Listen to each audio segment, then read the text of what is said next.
제가 진짜 괜찮은 친구가 있는데 이 친구한테 소개팅을 해주려고 이상형이 뭐냐 물어봤더니 존경할 수 있는 남자라는 거예요. 이상형의 스테디셀러죠? 그러니까요. 그래서 존경할 수 있는 남자? 그게 뭐야? 하고 생각을 해봤는데 저도 이상형이 존경할 만한 남자인 것 같더라고요. 그렇죠. 존경할 만한 남자의 특징이라고 하는 게 분명히 있거든요.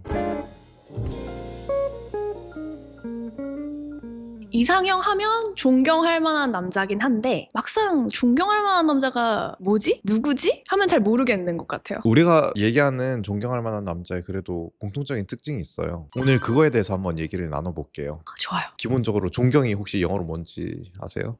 Respect.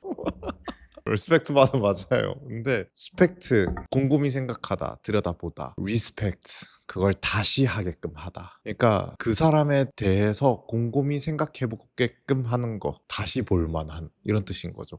뭐가 그렇게 다시 볼만할까를 생각하면은 아무래도 우리가 사회에서 또는 주변 사람들로부터 흔히 할 수 없는 행동들을 해내는 사람. 그게 대표적인 게 뭐냐? 그 든든함 있잖아요. 든든함이라는 정서가 되게 흔한 가치에다가 느끼지는 않아요, 우리가. 근데 특히 여자 입장에서 나의 취약점, 나만의 어떤 취약점을 보완할 수 있을 것 같은 사람. 그것도 중요하죠. 그런 것 있잖아요. 내가 못하는 거 저 사람 잘하면 되게 멋있어 보이거든요. 예를 들면 저는 제가 정서적으로 되게 취약하다, 그러니까 취약점이 어느 정도 있다라고 생각을 해요. 근데 그 부분을 있어서 내가 드러냈을 때 이 사람이 그걸 감당 가능하다 싶으면 감당 가능하다. 든든하다라는 정서도 있지만 거기에 조금 더 붙는 정서가 안전감인 것 같아요. 내가 이 사람한테 이런 취약함을 드러내도 안전하구나. 이 사람에게 난 받아들여질 수 있구나. 라는 걸 경험을 하는 게 그게 되게 이 사람이 존경스러울 것 같아요. 이런 어떤 나의 불안한 마음 이런 거를 컨트롤해야 되는 건 내 자신이지만 그걸 이 사람이 나도 싫어하는 내 자신을 받아들이는 모습을 보여줬을 때 그게 너무 멋있거든요. 난 저렇게 못하는데 이 사람은 어떻게 나를 저렇게 받아주지? 이런 마음이 좀 있는 것 같아요. 저는 이 말씀에 10분 공감하면서 하나 얹고 싶은 게 내가 경험이 적으면 리스펙터블한지 잘 안 보여요. 경험이 적으면 그게 보이지가 않는다. 보이지가 않아요. 전 존경하는 사람이 없어요 하는 말이 사실은 그렇게 자랑거리는 아니에요. 왜 존경할 만한 사람이 없냐면 내가 세상과 부딪혀본 경험이 별로 없기 때문에 뭐가 존경할 거리인지는 몰라요. 돈 안 벌어본 애들은 아빠가 밖에 나갔다 들어온 게 그렇게 대단한 건지 몰라요. 집안에서 애들을 챙기고 육아를 안 해본 애들은 엄마가 그렇게 힘든 건지 존경할 만한 거리인지 모른다고요. 그래서 어떻게 하면은 든든하고 존경할 만한 사람인지 알까? 나의 취약성을 드러내도 잘 받아주는 사람인지를 알까를 보면 저는 경험이 많이 있으면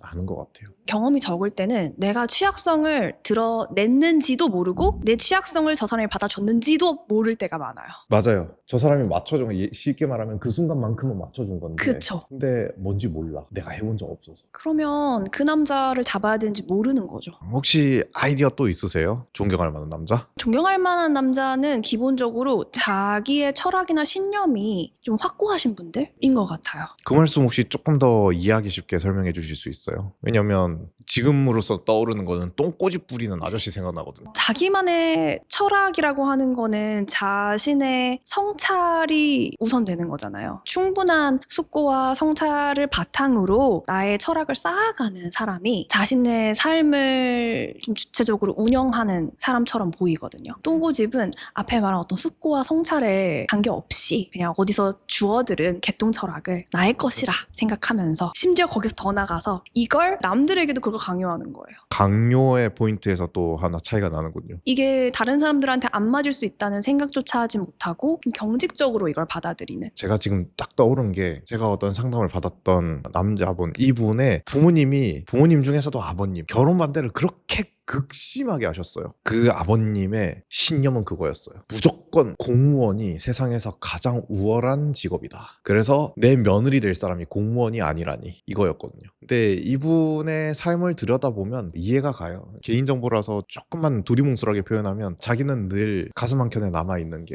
공무원들의 그런 공익을 위해 활동하는 그 청렴함, 당당함, 그리고 남들로부터 받는 어떤 인정? 이런 게 자기의 트라우마로 자리 잡혀 있단 말이에요. 그래서 자기 신념으로 반복 자리 잡았어요. 그리고 이게 자기 철학인 양 살아요. 그러니까 철학은 말 그대로 개념적으로 사고할 줄 아는 무언가의 추상화된 개념을 잡아가는 거, 그게 철학이지, 내 경험에서 특수성으로 인해서 특수성을 일반성으로 오해하고, 감정을 생각이라고 오해하고, 구체성을 추상성이라고 오해하고, 이 생각하는 구별하는 힘 없이 헷갈려서 혼동이 일어난 이 모든 게 암튼 그게 다 좋은 거고, 이런 혼동 속에서 남들한테 강요하게 되거든요. 그래서 깊이를 들어갈수록 본질에 집중해요. 철학적 사고를 할 줄 알면 강요를 할 수가 없어요. 다르거든요. 저는 이 일을 하면 할수록 알게 되는 게, 지금 적어도 대한민국 지금 사회는 철학적 사고가 되게 부재해요. 근데 그런 것들을 사고할 줄 아는 능력 있는 남자야, 잡아야 돼요.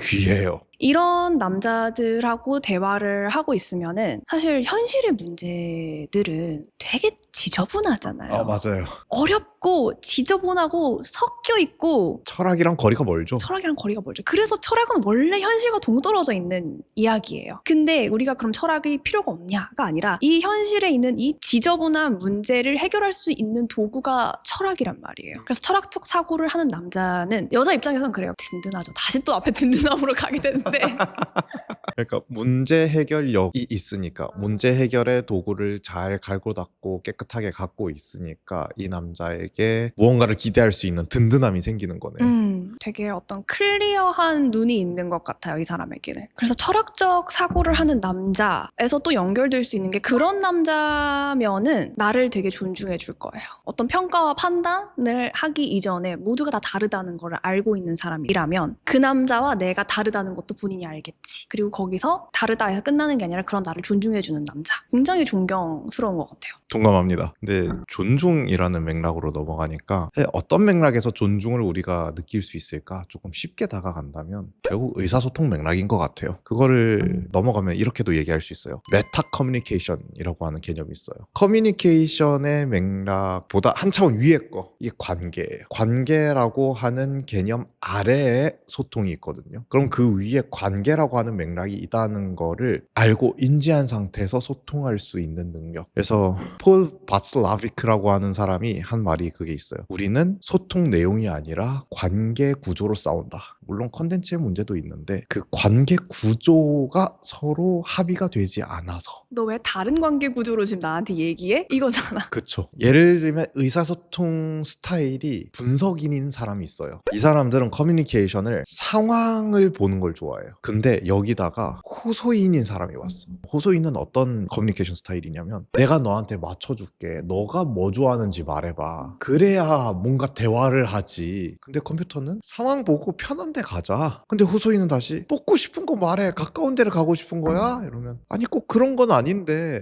그러니까 최선의 판단을 상황을 보고 맥락을 보고 하려고 하고, 이 사람은 너의 의견을 물어보는데 왜 대답을 안 해? 이러면서 서로 답답해서 싸우거든요. 말하자면 이게 관계 구조가 다른 거예요. 메타 커뮤니케이션의 어떤 역할극이 다른 거거든요. 이거는 컨텐츠로 싸우고 있는 거잖아요. 그게 아니라 그 컨텐츠를 둘러싸고 있는 이 관계 맥락을 다루는 거예요. 상대방이 되게 나의 의견을 물어보는 거 좋아하네? 아, 너는 이런 어떤 역할극으로 커뮤니케이션 하는구나. 그럼 내가 먹고 싶은 거 얘기를 해요. 먼저 얘기를 하고, 근데 다른 것도 먹고 싶어 하면서 던지면서 표정을 봐. 그렇게 해서 얘 먹고 싶은 걸 같이 맞춰줘요. 그러면 커뮤니케이션을 완전히 다른 맥락으로 바꿔서 관계 구조를 바꾼 거죠. 여기는 최선의 선택, 여기는 네가 먹고 싶은 거, 이거 가지고 싸우는 게 아니라 너가 하고 싶은 스타일은 이거니까 결국에 우리가 중요한 거는 서로가 편안하게 같이 경험하는 거, 이게 우리 관계의 본질인 거니까 그거 가지고 싸우지 말자. 내가 너한테 맞춰줄게. 존중해주는 남자라고 했을 때 무엇을 존중해주느냐? 내 방식을 존중해주는 거네요. 근데 그 방식이라고 하는 게, 방식으로 들어가면은